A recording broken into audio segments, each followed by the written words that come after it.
Good morning and welcome to the Mayor Berger's weekly press conference. My name's Howard Elstro. I'm the Director of Public Works, standing in for Mayor David J. Berger this morning.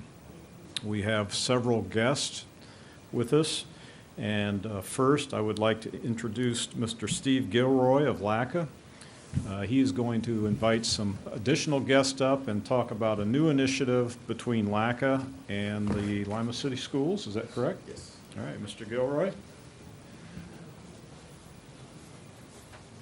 Got a big group here. Quite an entourage.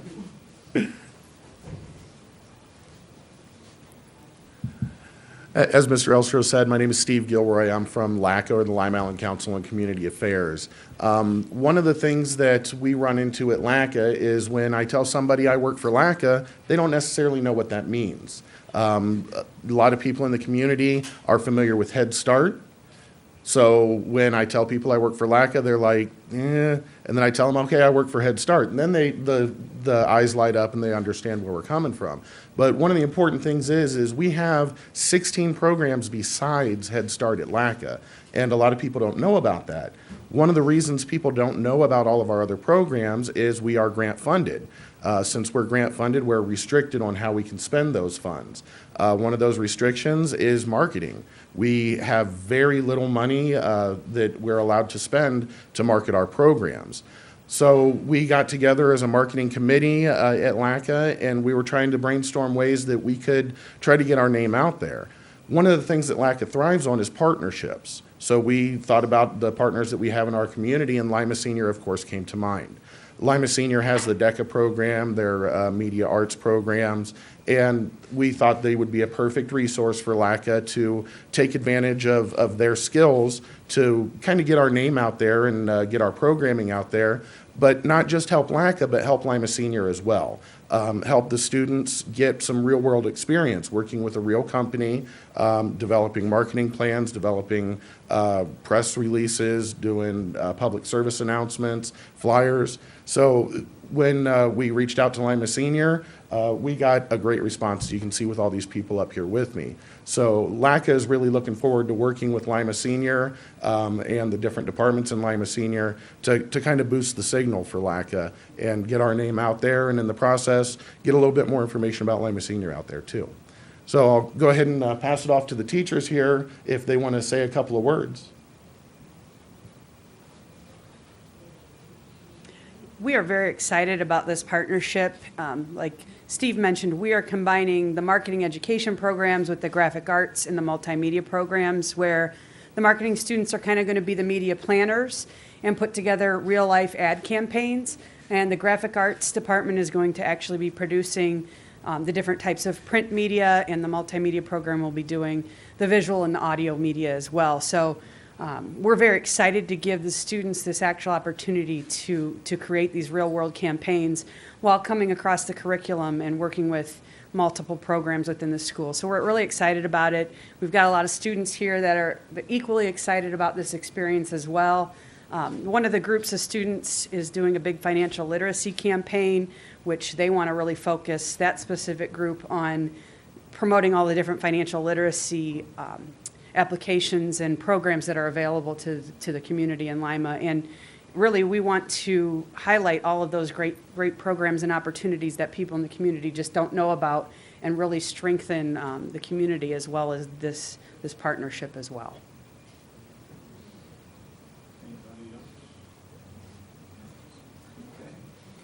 Well, thank you. This sounds like an exciting program and a lot of promise, and sounds like some great experience for you all to begin building your resumes. So, great opportunity. Thank you all.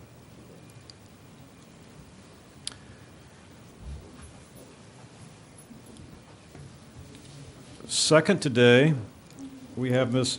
Teri Averisch from the YMCA, who has several programs to announce. Always glad to see you here. Teri. First program I wanted to talk about is Ohio Northern University's health fair that they're offering at the YMCA this Saturday, the 21st, from 9 a.m. to 1 p.m. And they are going to be providing some free screenings, blood pressure, cholesterol, and blood glucose checks. This could be a fasting. It would be better if it was a fasting blood check on the cholesterol, but if people eat breakfast, they said they'll go ahead and do the test. So they also will be providing some brown bag education. If people put their medications in a brown bag, the pharmacy students will go over what some of the reactions are or the problems with interactions. So also be providing education on asthma, COPD, stress management, and nutritional information. So anybody interested, just come to the Y. It's in room 305, Saturday, February 21st.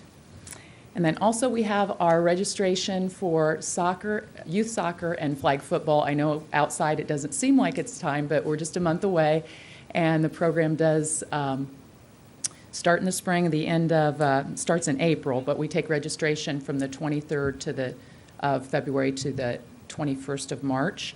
So our flag football league is for 5 to 9-year-olds, and $25 for members and $50 for non-members. And then our soccer league is from 4-year-olds up to 6th grade, and it is the same, $25 for members and $50 for non-members. And we do use the fields at the city fields, so we do appreciate that and work together with the city on that.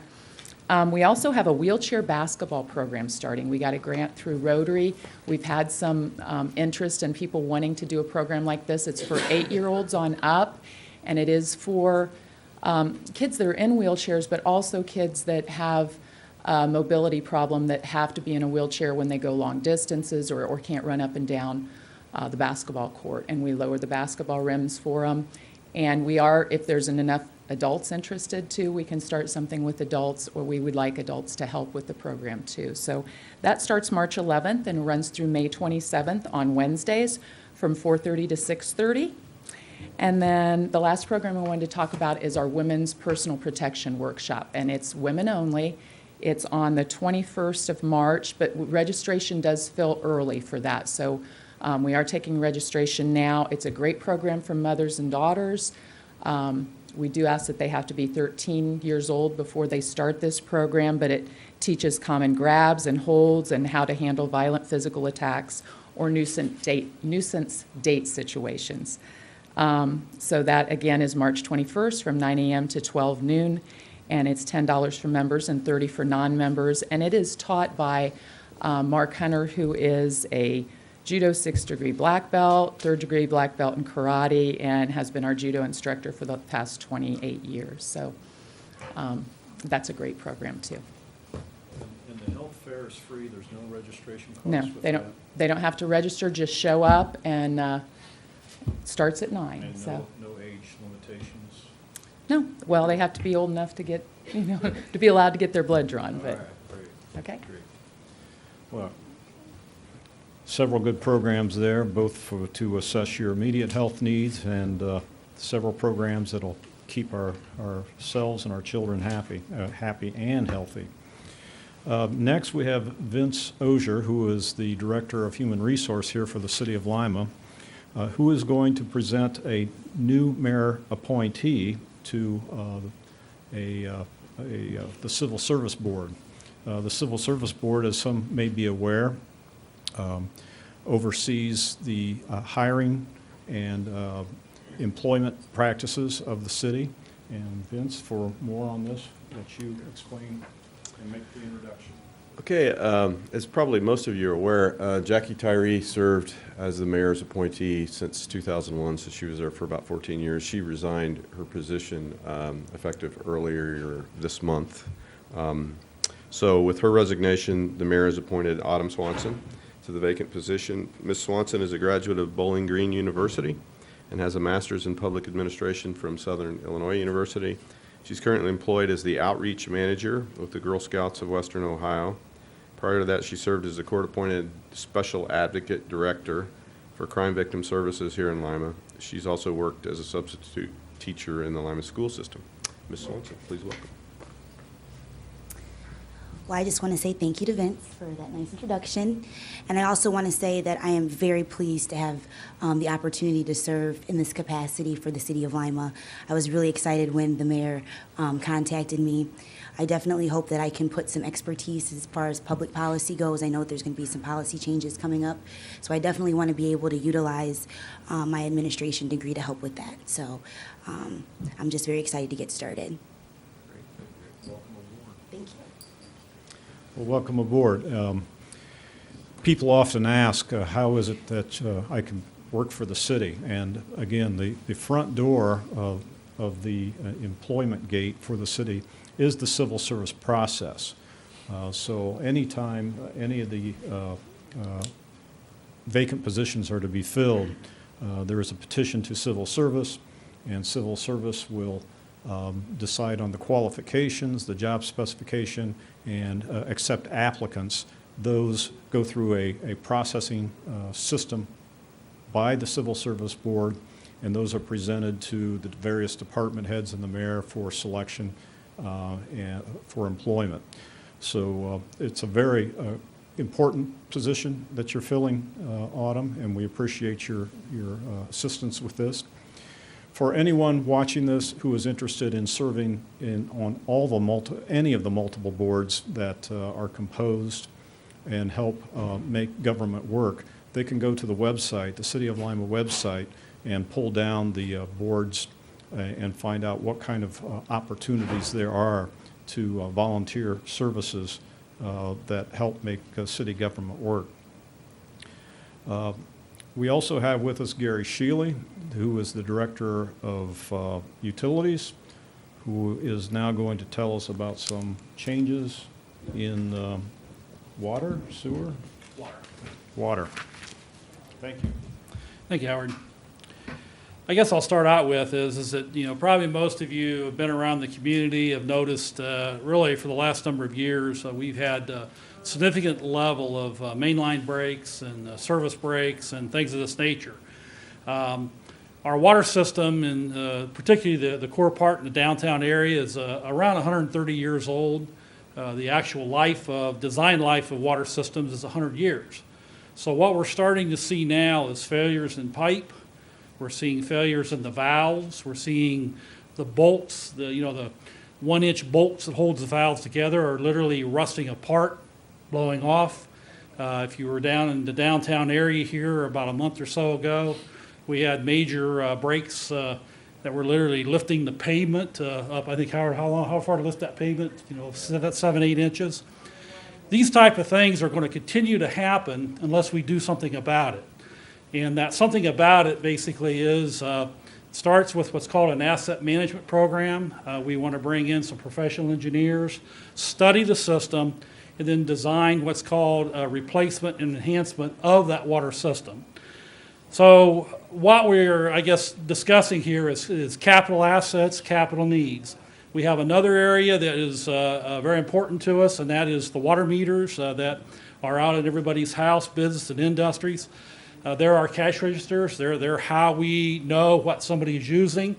And the meters we have in the system now are 23 years old. Those meters will have a design life of 20 years. What ends up happening is that, again, the components start failing, the measuring chambers get wear in them, they won't record the volume of water that actually passes through them.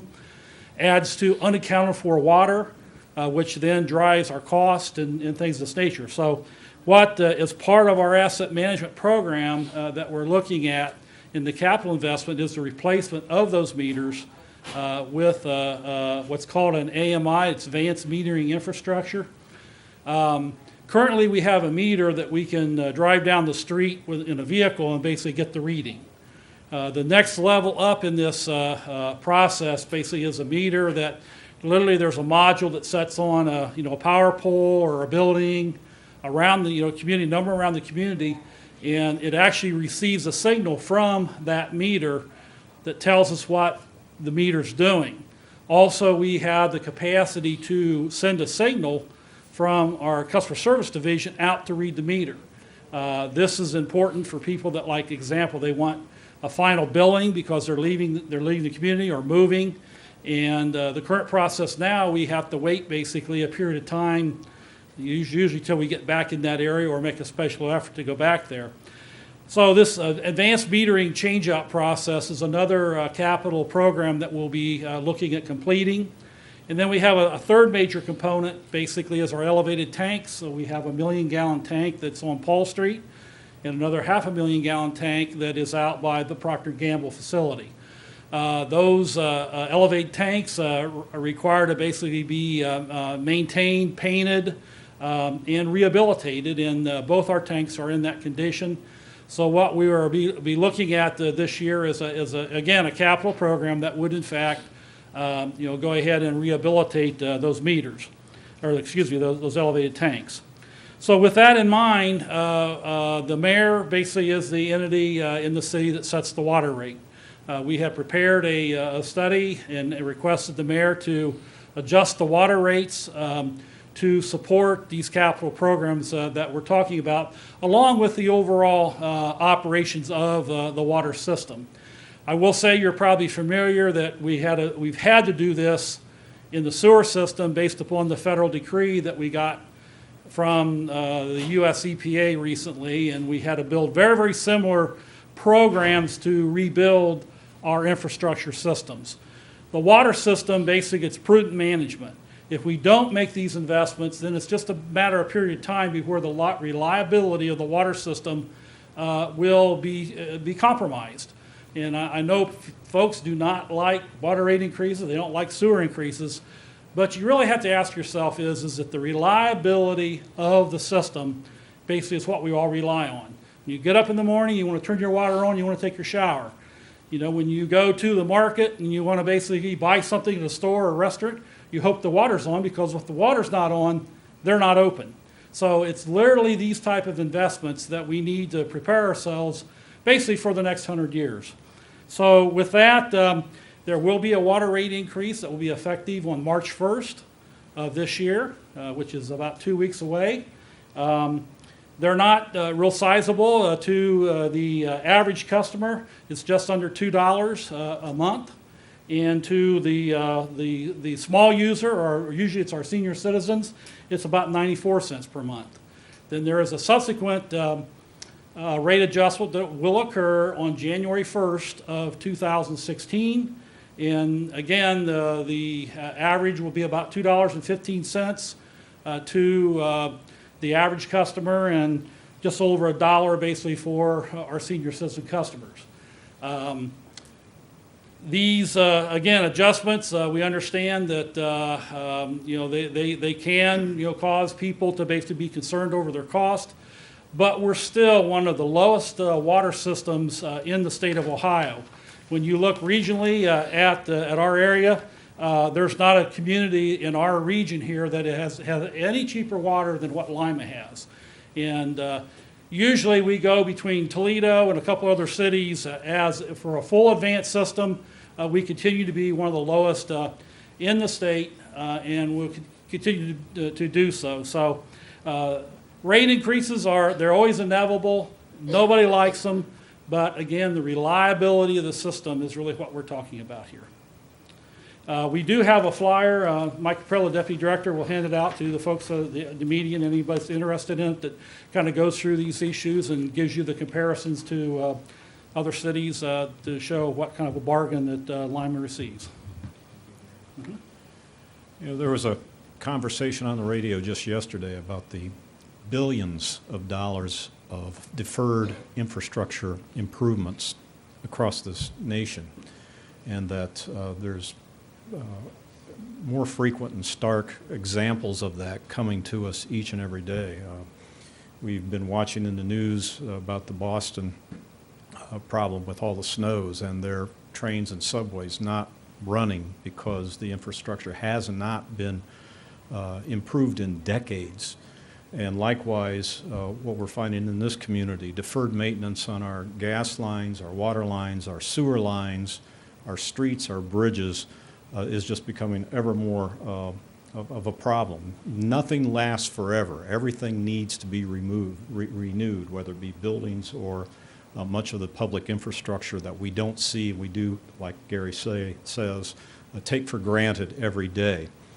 There is no free lunch when it comes to this quality of life that we've come to enjoy, whether it be driving from our home to work, crossing numbers of bridges that we take for granted are safe. And yet I and the county engineer know that those structures are degrading or disintegrating and cost hundreds of thousands, if not millions of dollars of repairs which are needed.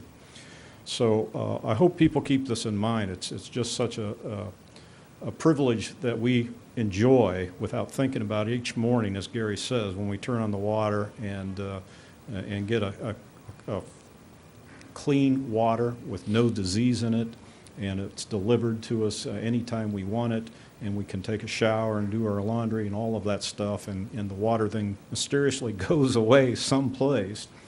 Those things come with a cost. And though the $2 per month is going to be significant and noticeable on our bills, it's not insurmountable for the value that we get. So thank you, Gary.